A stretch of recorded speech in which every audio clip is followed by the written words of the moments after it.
There's probably no more lonely profession than writing. You sit alone in a room, you don't know if anything that you're doing is any good. I was starting to write and not yet publishing, which is really the loneliest moment in a writer's life. We were people who actually knew how to write, but had no idea how the business worked. We're completely living in isolation. Fundamentally, being a writer is so profoundly isolating, and you sit in your room by yourself for years.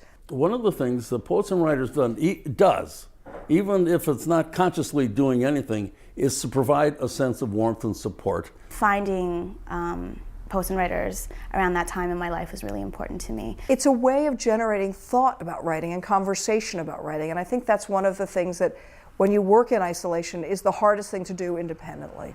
You don't know where to send it. You don't know how to get it published. You know nothing. It helps remind you that there is a community. And even living alone in the country and writing by myself, I could be a part of this.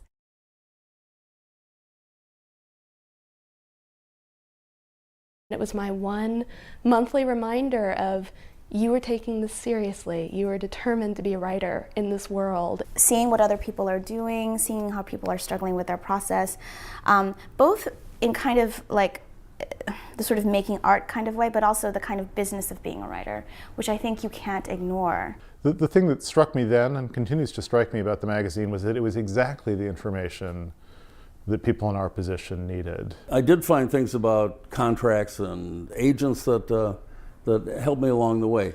But far more than that, I was always moved and inspired in a way by what poets said when they talked about their work. And it's not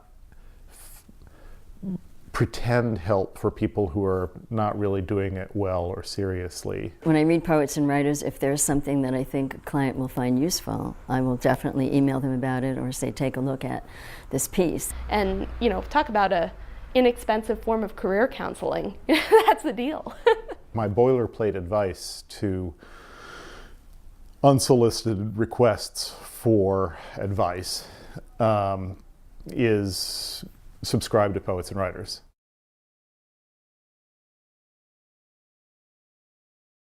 Among the things that I think are really important about Poets and Writers is that it has multiple programs, and it reaches out to many different kinds of writers at various levels of their development.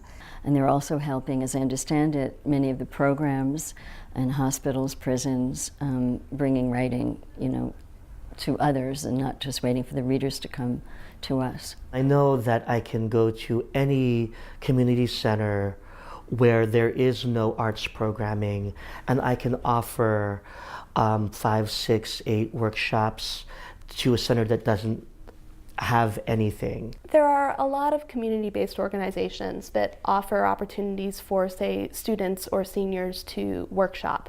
But the fact that Poets and Writers as a body sponsors these programs, I think makes those groups take their work more seriously. There are very few organizations that really care about how the work is reaching other populations and communities. It is the full cycle. You know, you take a chance on these younger writers, and they in return invest in their community.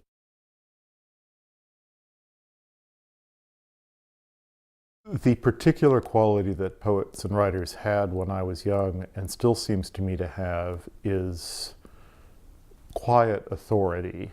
Well, if there were no Poets and Writers, there'd be a hole. I don't know what we would do without it. And I say that as a writer and as a teacher and as a literary organizer. Well, I believe thoroughly and absolutely in what Poets and Writers does.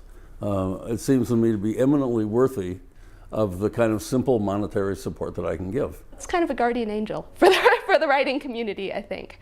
It's kind of reassuring us that we're on the right track.